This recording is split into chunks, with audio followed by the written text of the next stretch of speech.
The original concept for this pine board baffle is we're going to see how far a 22 is lethal, the LR, but in the meantime we're going to fire a couple of rounds out of this Beretta Minx, which is the 22 short.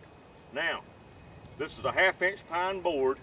The Army established many years ago that it requires 59 foot-pounds to pierce this wood.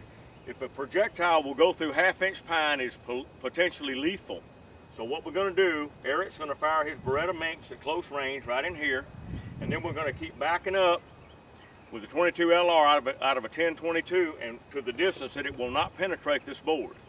Now, to put this in perspective, a 25 ACP has 61 foot-pounds at the muzzle, so it's barely adequate at the muzzle. This is a 22 Minx that shoots short rounds, and we're going to fire it right here, and we're going to see what it does.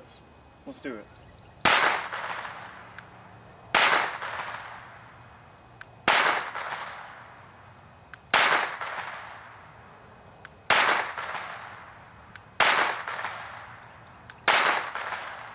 You know, everybody talks a lot of crap about a 22, but there we see the group I posted with the Minx, that a 22 short at that distance will definitely cause a lethal wound. I may circle this group and then back off to a little bit further distance and see what it'll do.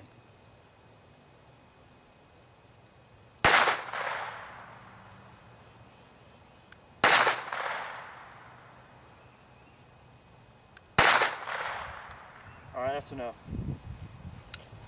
Now here we see that while the 22 short from the Minx wasn't incredibly accurate at 15 yards, the rounds did penetrate the pine baffle at 30 feet. And of course you see a nice tight cluster at 9 feet. From the standpoint of what that gun is designed to do, it is an ideal defensive pistol at close range. You shoot somebody in a vital area, they're going to have a very bad day. We're going to move on now to the 22 LR.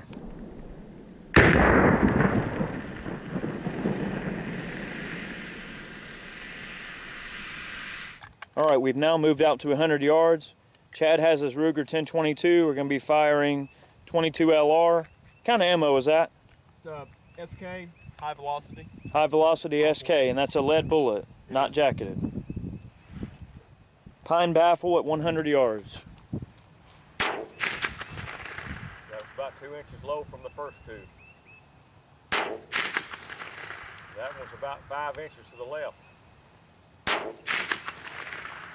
Now that can hit right where that one did. All right, so we can show pretty much as expected that a 22 LR will pierce a 1/2 inch pine board at 100 yards.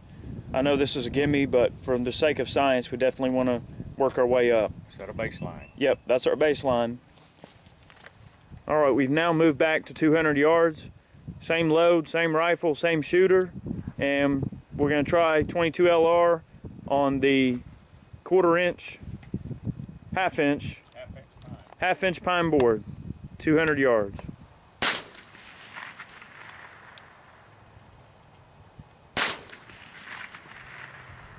All right, people, there's 3 shots. They hit to the right there on the board. They went cleanly through, and that's at 200 yards. A little more testing can tell what is really capable of.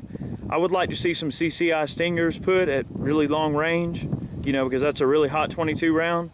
We're going to take this out to a little bit longer distance and see if at 3 and maybe even 400 yards if we can land a few hits. All right, so now we've gone to another extreme with the 22. We're at 450 yards, same rifle, same load, and we're going to see what it will do and if it'll actually penetrate that 1/2 inch pine board, if we can hit it.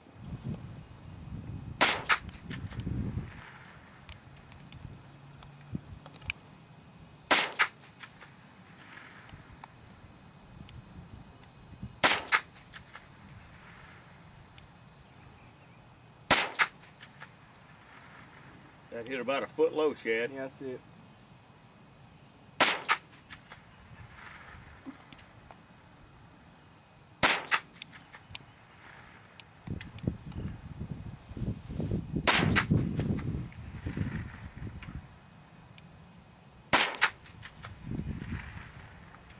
Sounds like you're hitting it. Yeah.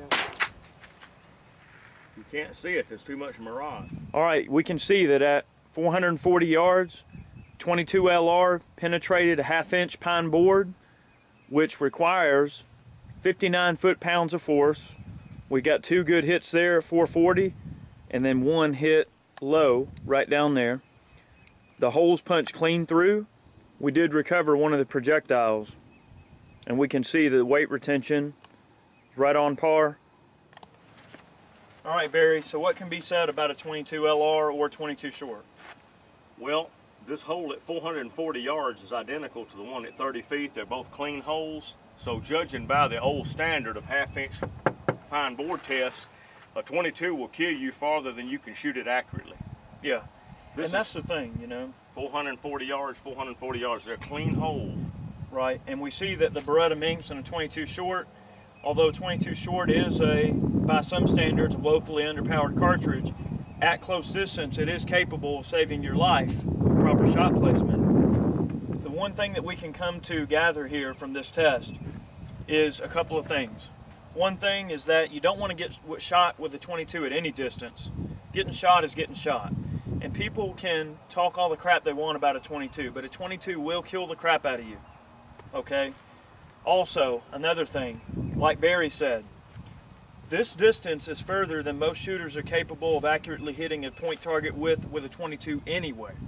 So what that tells us is that at any distance you can hit someone with the 22 accurately up to this distance.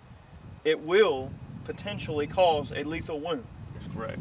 Also, the one thing I want to make clear with this is that when it comes to like getting shot, you know, shooting someone, if you're in a situation where it's either a survival situation, a prepping situation, let's just say the shit hits the fan type situation where you're trying to defend yourself, if you're in some sort of an engagement with someone, you're in some sort of firefight, whatever, and you get shot with a 22, it's not going to end well for you. I mean, you got to think you're still going to need some form of medical treatment, no matter what. Now, granted, while a 22 may not be my first choice for stopping someone in their tracks with one shot, you cannot deny the effectiveness of the cartridge for hurting people. Right. I mean, it will hurt your ass. This at 440 yards would definitely puncture the soft part of someone's abdomen. And you get shot down here, you're in big trouble. Yes. If you have no medical treatment, you're going to die. You may not die today, but you're going to die sometime during the next week. And depending on the type of person you're dealing with, I mean, it can take you out of the fight. Right. Right. And really, when you look at what 5.56 was originally developed towards, with NATO and everything like that, I mean, the whole idea of warfare changed from the point where they don't want to kill you, they want to wound you. Right. They want 4 people to tote you off. So when you're talking about 4 people toting you off, well, that's it. This is like back, if you get in an apocalyptic situation with no medical care, you might as well be in the old West out on the prairie somewhere. If you get a hole in you that you weren't born with, you're probably going to die. That's why the small caliber guns in the old West, people feared any kind of gunshot. You just die of infection or whatever. I mean, people died of knife cuts back then, puncture wounds. Yeah. I mean, even just an everyday accident type puncture wound will kill you. But a 22 is definitely not a toy. Definitely not. It is in fact, it's an invaluable survival tool, and everybody should have a 22 rifle. You must have a 22 rifle.